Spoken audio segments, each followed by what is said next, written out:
CS2 Skins just received the 3 biggest changes in a really long time. The biggest marketplace effectively went poof overnight. You can now rent skins, and gamma Dopplers look like this. Now, I'm not gonna sugarcoat this. This is bad. But skins have received worse updates in the past, so in today's video, I'm gonna be explaining what these changes are, and how I think this is gonna affect the market. Now, let me start with the skin rentals. This only applies to the kilowatt case, and if you have one in your inventory, it'll have a little badge that shows that the skins inside are rentable. Just recording this, I feel like I'm making an April Fool's video, but no, unfortunately this is real. And when you open the case menu, you'll notice that there's 2 options now. You can still open the case as usual, but now you can also rent the skins. Now to do both, you need a kilowatt case key, so let's buy one. And with this first one, I'm gonna open it, and nothing changed, apart from the fact that you have to click an extra button to open cases now. But if you rent it, kind of does a weird animation, and it immediately presents you with all of the skins except for the kukri knives. So essentially, I just rented over $200 worth of skins for $2.50 for an entire week. Now, of course, there are some limitations. For example, the floats are random, so in theory, if you get lucky enough, you could get all factory new skins. You also can't apply stickers. They just don't show up when you go to apply a sticker. You obviously can't trade them up. And interestingly, it doesn't even show up in your inventory in the browser. Why was this necessary?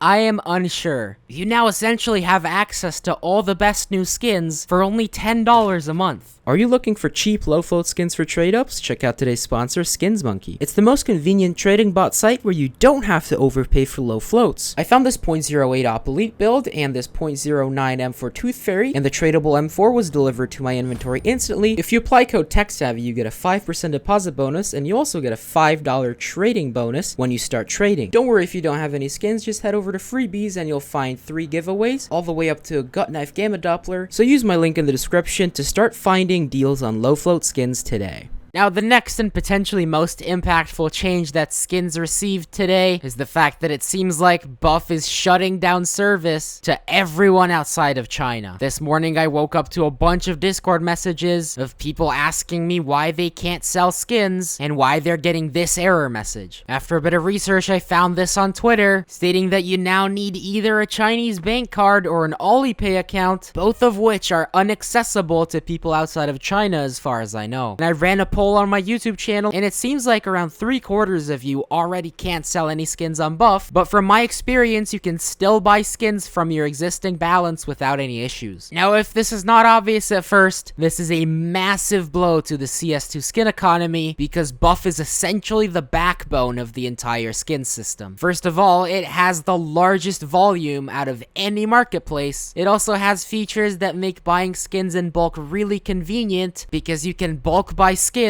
filtering for floats. This is the most useful feature for someone like me who does a lot of trade ups, and potentially most importantly, it connects people from Western countries to Chinese buyers. Now, there's gonna be a lot of uncertainty, and for a little bit, it might be really hard to buy and sell skins at good prices. Right now, it seems like CS Float might be the biggest marketplace that has the potential to accept the new incoming skins, and if you want to check them out, I'll leave an affiliate link down below. But if you just want to get rid of your skins quickly, then I can buy them and pay you via PayPal. At times like this, I won't be paying the best prices, but if you just want instant cash, then direct message me on Discord and we'll set up a deal as soon as possible. Now, technically, you'll still be able to use Buff if you find a seller that has access to Alipay, but this will definitely make it a lot more difficult, and it'll put a much larger distance between the Western skins market and the Chinese skins market. Now, if you're feeling a little anxious or even terrified about this situation, I completely understand. This morning when I woke up and I saw the news, I also was extremely terrified, but to make you feel a little better, remember that there was a time when the 7-day trade hold wasn't a thing, and when they introduced it, people actually thought that skins are dead. These 2 changes, however, are much smaller than a 7-day trade hold, so in the long term, I don't think we have anything to worry about. There's definitely going to be other marketplaces emerging to fill the gap that Buff used to fill, and although it will definitely take a little bit of time, I am fairly confident confident that this is not going to be the end of skins. Now, the third thing I wanted to talk about are all of the changes made to all the Dopplers and marble fades and skins like that. It seems that phases 1 through 4 are the ones most affected on both the regular Doppler and the Gamma Doppler, and they do kind of look more similar to how they looked in CSGO, and the main theme with all of them is that they just got a lot darker. Phase 1s are now mostly dark purple with a band of pink going through it. Phase 2s went from bright pink to essentially just purple. Phase 3s are really dark blue. Honestly, if you were to tell me that this is a sapphire, there's like a 90% chance I'd believe you. In phase 4, also looks really similar. It appears to be a bit darker though. The ruby looks pretty much identical, so does the sapphire. However, the black pearl got a pretty big change. It now no longer looks bright purple. It's a lot darker, and it looks a lot closer to what it looked like in CSGO. Now, the Gamma Doppler is where shit starts to get wild. This is a phase 1. It's practically entirely blue with the tiniest hint of green. Let me remind you, Gamma Dopplers are supposed to be completely green. This is a phase 2. Phase 2s used to be fake emeralds. This looks nothing like an emerald. Not even close. Half of it is blue. The other half is teal. What is even going on? Phase 3 is, again, mostly blue with just a little bit more green this time. In phase 4, practically looks identical to phase 3s. Now, emeralds still look about the same. It's blindingly green. At least if you're gonna spend 10 grand on a knife, then you get what you're actually paying for. But I'm just glad that I don't own any Gamma Dopplers right now, because I can pretty much guarantee you that the prices of these things are gonna be going down. Another victim of this update seems to be marble fade knives. More like marble fading into darkness, but jokes aside, it looks completely trash compared to what it was before. Oh my god, I just looked at the price graph of phase 2 butterfly Dopplers, and they went from $5,100 to $3,200 in a couple of hours. That's a price drop